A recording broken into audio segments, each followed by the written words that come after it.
भारत माता की, भारत माता की इनकलाब, वंदे वंदे।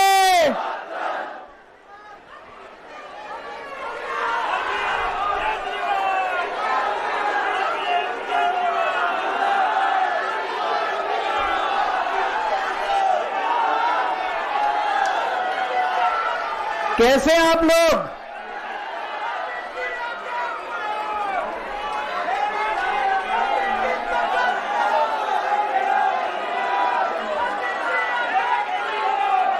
दोस्तों,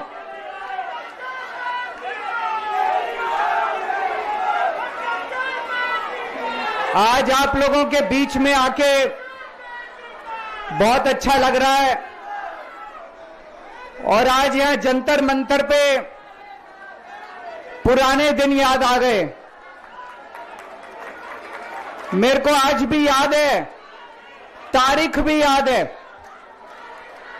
4 अप्रैल 2011 का दिन था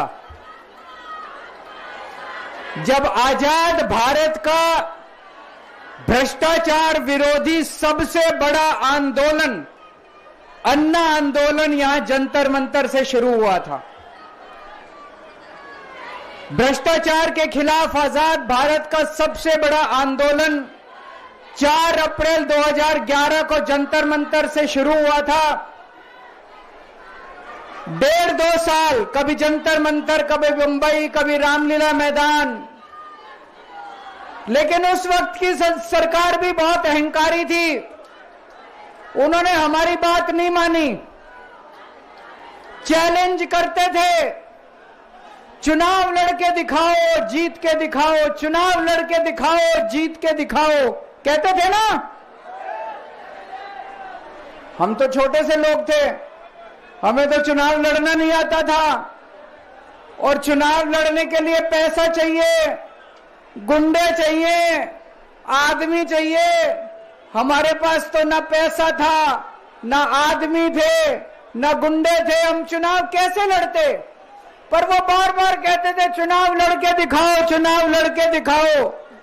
हम भी चुनाव लड़ लिए और देखो जनता ने हमको जिता दिया। पहली बार में दिल्ली में आम आदमी पार्टी की सरकार बन गई।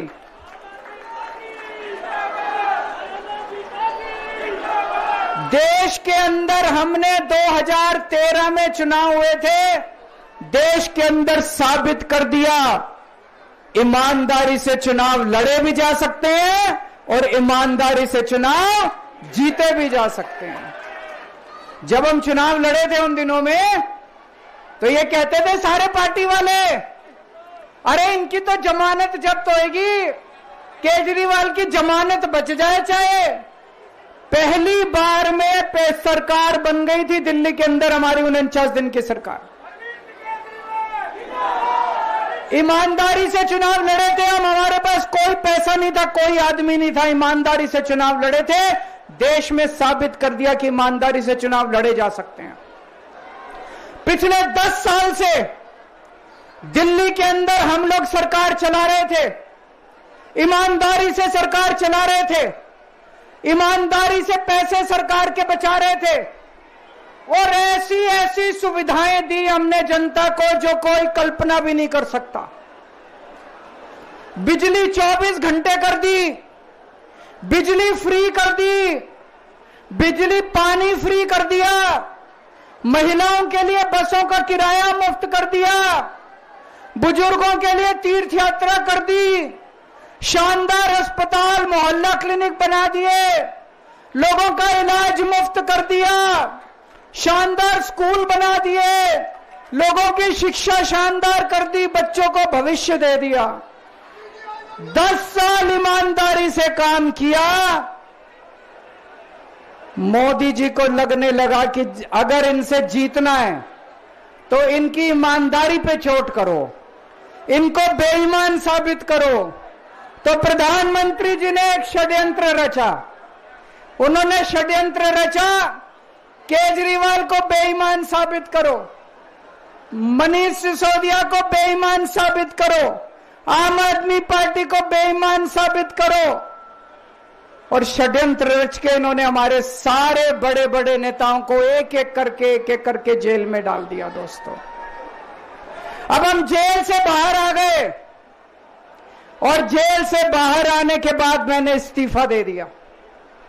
आपके मन में यह चल रहा होगा कि केजरीवाल ने इस्तीफा क्यों दिया। मैंने इस्तीफा इसलिए दिया क्योंकि मैं ये सब करने के लिए, गंद करने के लिए नहीं आया था। मैं भ्रष्टाचार करने के लिए नहीं आया था। मैं सत्ता का लालच, सत्ता की भूख नहीं है मेरे को सीएम की कुर्सी की भूख नहीं है। मैं पैसे कमाने नहीं आया। पैसे कमाने होते इनकम टैक्स कमिश्नर की नौकरी करता था। उस नौकरी में जितने करोड़ों रुपए चाहता मैं कमा सकता था। पैसे नहीं कमाने, देश के लिए आए थे, भारत माता के लिए आए थे, देश की राजनीति बदलने के लिए आए थे। दोस्तों,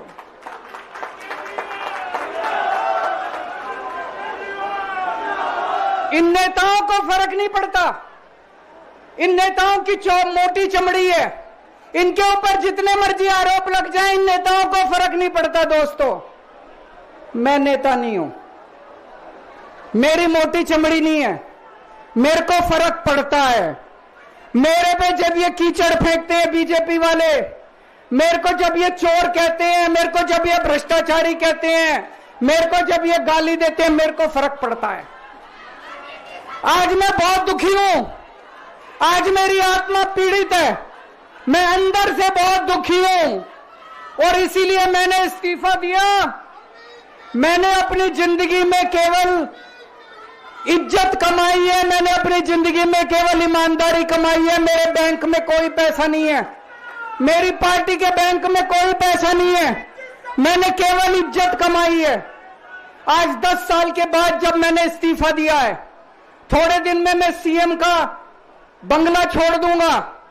आज दिल्ली के अंदर मेरे पास घर भी नहीं है रहने के लिए। मेरे को कई लोग कहते हैं, कैसा आदमी है यार तू, 10 साल राजनीति करी, 10 साल सीएम रह गया, 10 साल में तो 10 कोठियां बन जाती, 10 घर बन जाते, 10 प्लॉट बन जाते। मैंने कुछ नहीं कमाया 10 साल के अंदर, केवल आपका आशीर्वाद कमाया, आपका प्यार कमाया है 10 साल के अंदर। और उसी प्यार का नतीजा है आज जब मैं घर छोड़ूंगा, मेरे पास इतने लोगों के फोन आ रहे हैं, इतने लोगों के मैसेज आ रहे हैं, जी मेरा घर ले लो, मेरा घर ले लो, मैं किराया नहीं लूंगा, मेरा घर ले लो। मैं आप सब लोगों का शुक्रिया अदा करता हूं। अभी श्राद्ध चल रहे हैं, श्राद्ध खत्म होने के बाद जैसे ही नवरात्रे शुरू होंगे, मैं सीएम आवास छोड़ दूंगा और आप में से ही किसी के घर आके मैं आपके साथ रहना चालू कर दूंगा।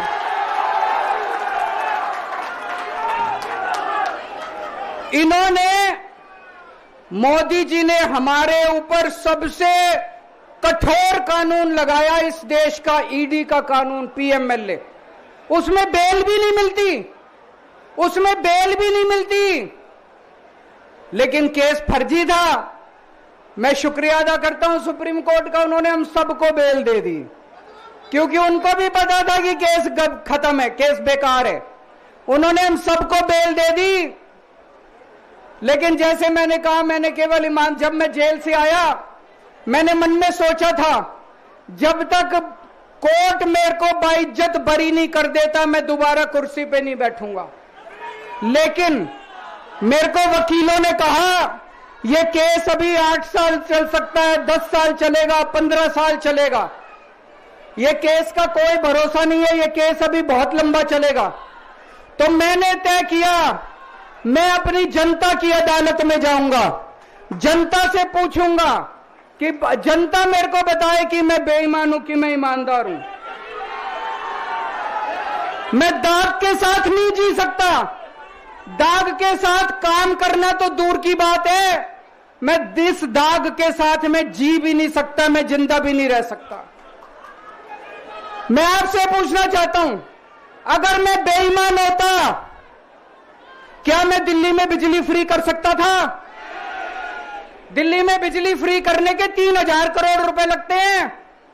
अगर मैं बेईमान होता, ये 3000 करोड़ रुपए खा जाता, बिजली फ्री करने की क्या जरूरत थी? अगर मैं बेईमान होता, क्या मैं महिलाओं का किराया फ्री करता? क्या जरूरत थी फ्री करने की? पैसे खा जाता सारे। अगर मैं बेईमान होता, क्या आपके बच्चों के लिए स्कूल बनवाता? सारे पैसे खा जाता। अगर मैं बेईमान होता, आपका इलाज मुफ्त करता? पैसे खा जाता सारे। इन लोगों की 22 राज्यों में सरकार है, 22 राज्यों में कहीं बिजली फ्री नहीं है। तो चोर कौन है? इनकी 22 राज्यों में सरकार है, कहीं महिलाओं का किराया फ्री नहीं है। तो चोर कौन है? आज आपके बीच में आया हूं, आपसे पूछने के लिए आया हूं, केजरीवाल चोर है या केजरीवाल को जेल भेजने वाले चोर हैं? जिन जिन लोगों को लगता है केजरीवाल ईमानदार है, हाथ खड़े करके बता दो जरा से। ये कैमरे वाले जरा से दिखा दो कि दिल्ली की जनता क्या सोचती है। जिन जिन लोगों को लगता है कि मोदी जी ने केजरीवाल के खिलाफ गंदा राजनीतिक षड्यंत्र रचा था, जिन जिन लोगों को लगता है कि मोदी जी ने केजरीवाल के खिलाफ बहुत बुरा षड्यंत्र रचा था, हाथ खड़े कर दो सब लोग।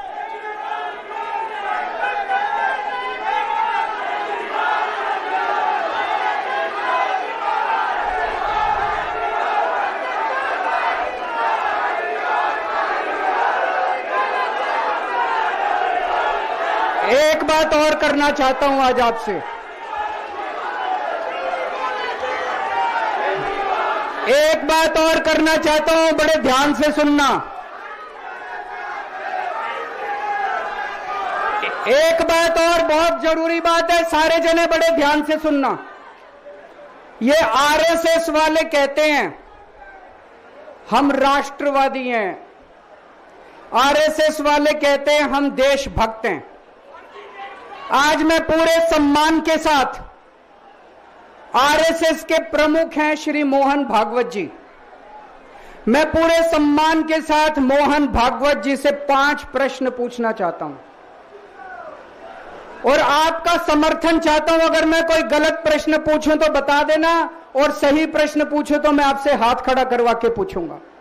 मेरा पहला प्रश्न है मोहन भागवत जी से।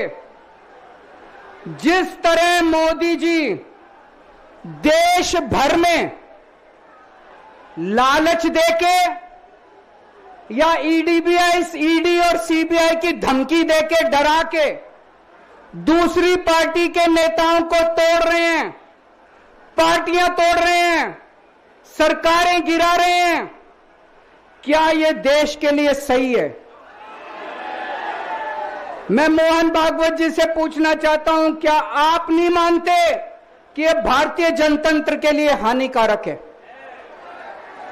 पूछना चाहिए कि नहीं पूछना चाहिए मोहन भागवत जी से? मेरा दूसरा प्रश्न है उनसे, देश भर में सबसे भ्रष्टाचारी नेताओं को मोदी जी ने अपनी पार्टी में शामिल करवा लिया। जिन नेताओं को कुछ दिन पहले मोदी जी ने खुद सबसे भ्रष्टाचारी बोला, जिन नेताओं को अमित शाह जी ने खुद भ्रष्टाचारी बोला, कुछ दिन के बाद उनको बीजेपी में शामिल करा लिया। मैं मोहन भागवत जी से पूछना चाहता हूं, क्या इस प्रकार की राजनीति से आप सहमत हो? क्या आपने कभी ऐसी बीजेपी की कल्पना की थी? पूछना चाहिए कि नहीं पूछना चाहिए मोहन भागवत जी से? मेरा तीसरा प्रश्न है मोहन भागवत जी से, बीजेपी आरएसएस की कोख से पैदा हुई है कि नहीं है? कहा जाता है यह देखना आरएसएस की जिम्मेदारी है कि बीजेपी पथभ्रष्ट ना हो। मैं मोहन भागवत जी से पूछना चाहता हूं, क्या आप आज की बीजेपी के इन कदमों से सहमत हैं? क्या आपने कभी मोदी जी से यह सब ना करने के लिए बोला? मोहन भागवत जी बताएं कि क्या आपने मोदी जी को यह सब गलत हरकतें करने से रोका कभी? पूछना चाहिए नहीं पूछना चाहिए? मेरा चौथा प्रश्न है मोहन भागवत जी से, जेपी नड्डा जी ने लोकसभा चुनाव के दौरान उन्होंने कहा कि बीजेपी को अब आरएसएस की जरूरत नहीं है। आरएसएस बीजेपी की मां समान है कि नहीं है? क्या बेटा इतना बड़ा हो गया कि मां को आंखें दिखाने लग गया? क्या बेटा इतना बड़ा हो गया कि आज मां को आंखें दिखाने लग गया? जिस बेटे को पाल पोस के बड़ा किया, जिस बेटे को प्रधानमंत्री बनाया, आज वो बेटा पलट के मां को अपनी आंखें दिखा रहा है। मातृतुल्य संस्था आरएसएस आज वो बेटा अपनी मातृतुल्य संस्था को आंखें दिखा रहा है। मैं मोहन भागवत जी से पूछना चाहता हूं, जब नड्डा जी ने ये कहा तो आपके दिल पे क्या गुजरी, आप जरा बताइए इस देश को। क्या आपको दुख नहीं हुआ?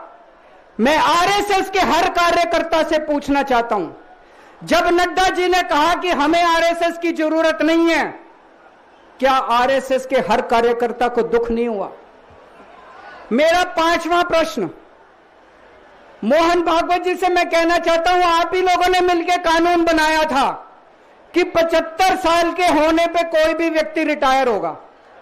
इस कानून के तहत आडवाणी जी को रिटायर कर दिया, मुरली मनोहर जी जैसे बड़े बड़े नेताओं को रिटायर कर दिया, बीसी खंडूरी जी को रिटायर कर दिया, कलराज मिश्र को रिटायर कर दिया, शांता कुमार को और पता नहीं कितने लोगों को रिटायर कर दिया। अब अमित शाह जी कह रहे हैं कि यह नियम मोदी जी पे लागू नहीं होगा। तो मैं मोहन भागवत जी से पूछना चाहता हूं, क्या आप इससे सहमत हो कि जो नियम आडवाणी जी पे लागू हुआ वो मोदी जी पे लागू नहीं होना चाहिए? आप ये पूछना चाहते हैं कि नहीं पूछना चाहते? पूरा देश आज मोहन भागवत जी से ये प्रश्न पूछना चाहता है। एक और बात रखना चाहता हूं मैं, प्रश्न के रूप में नहीं है। आज हमारे देश के अंदर शिक्षा व्यवस्था का बहुत बुरा हाल है। जिनके पास पैसा है वो अपने बच्चों को प्राइवेट स्कूलों में भेज देते हैं, जिनके पास पैसा नहीं है वो मजबूरी में सरकारी स्कूलों में भेजते हैं। 75 साल के अंदर सरकारी स्कूलों का बेड़ा गर्क कर दिया हर सरकार ने इस देश के अंदर। लेकिन ऊपर वाले की कृपा है कि ऊपर वाले ने इस देश को एक मनीष सिसोदिया दे दिया। 75 साल के बाद इस देश में एक ऐसा शख्स आया जिसने गरीबों के बच्चों को भविष्य की एक उम्मीद दी। एक रिक्शे वाले का बेटा, मजदूर का बेटा, किसान का बेटा, जिसे कोई उम्मीद ही नहीं बची थी कि मेरे बच्चे बड़े होकर कुछ बन सकते हैं, आज उनके बच्चों को अच्छी शिक्षा देकर मनीष सिसोदिया ने उनको उम्मीद दी है। ऐसे मनीष सिसोदिया को प्रधानमंत्री मोदी जी ने 2 साल जेल में रखा। मनीष सिसोदिया की जिंदगी उसकी अपनी जिंदगी नहीं है। मनीष सिसोदिया की जिंदगी देश की जिंदगी है। मनीष सिसोदिया का एक एक जिंदगी का पल इस देश का पल है। ये 2 साल मनीष सिसोदिया के खराब नहीं हुए, ये 2 साल इस देश के खराब हुए हैं। अगर आज मनीष सिसोदिया जेल के बाहर होता, न जाने कितने और नए स्कूल बनते, न जाने कितने बच्चों को शिक्षा मिलती। तो मैं मोहन भागवत जी से भी पूछना चाहता हूं कि क्या आरएसएस इस किस्म की हरकतों से सहमत है? ये सारे प्रश्न आज मैंने मोहन भागवत जी के सामने रखे हैं। मैं उम्मीद करता हूं कि वो इन प्रश्नों के जवाब देंगे। और ये प्रश्न केवल मोहन भागवत जी के लिए नहीं है। इस देश से प्यार करने वाले हर शख्स, इस देश के हर देशभक्त को, भारत माता की पूजा करने वाले भारत माता के हर सपूत को मैं ये प्रश्न पूछना चाहता हूं, इस पे चिंतन जरूर करना। आरएसएस के हर व्यक्ति से मैं कहना चाहता हूं, आपको हो सकता है केजरीवाल पसंद ना हो, आपको हो सकता है आम आदमी पार्टी पसंद ना हो, लेकिन देश की खातिर इन मेरे उठाए गए मुद्दों पे चिंतन जरूर करना दोस्तों। ये आने वाला चुनाव मामूली चुनाव नहीं है। यह दिल्ली का आने वाला चुनाव केजरीवाल की अग्नि परीक्षा है। अगर आपको लगता है केजरीवाल ईमानदार है तो केजरीवाल को वोट देना। अगर आपको लगता है केजरीवाल बेईमान है मुझे कतई वोट मत देना। ये जो झाड़ू है ना, ये जो झाड़ू है, ये झाड़ू अब चुनाव चिन्ह नहीं है। ये झाड़ू चुनाव चिन्ह नहीं है आम आदमी पार्टी का। ये झाड़ू आस्था का प्रतीक है। जब एक आदमी वोट डालने जाता है और झाड़ू का बटन दबाता है तो अपनी आंख बंद करके पहले भगवान का नाम लेता है। झाड़ू का बटन दबाता है तो वो मन में सोचता है कि मैं ईमानदारी का बटन दबा रहा हूं। झाड़ू का बटन दबाता है तो वो ये सोचता है कि मैं एक ईमानदार सरकार बनाने का बटन दबा रहा हूं। इस झाड़ू का बटन तभी दबाना अगर आपको लगे केजरीवाल ईमानदार है, नहीं तो इस झाड़ू का बटन मत दबाना दोस्तों। भारत माता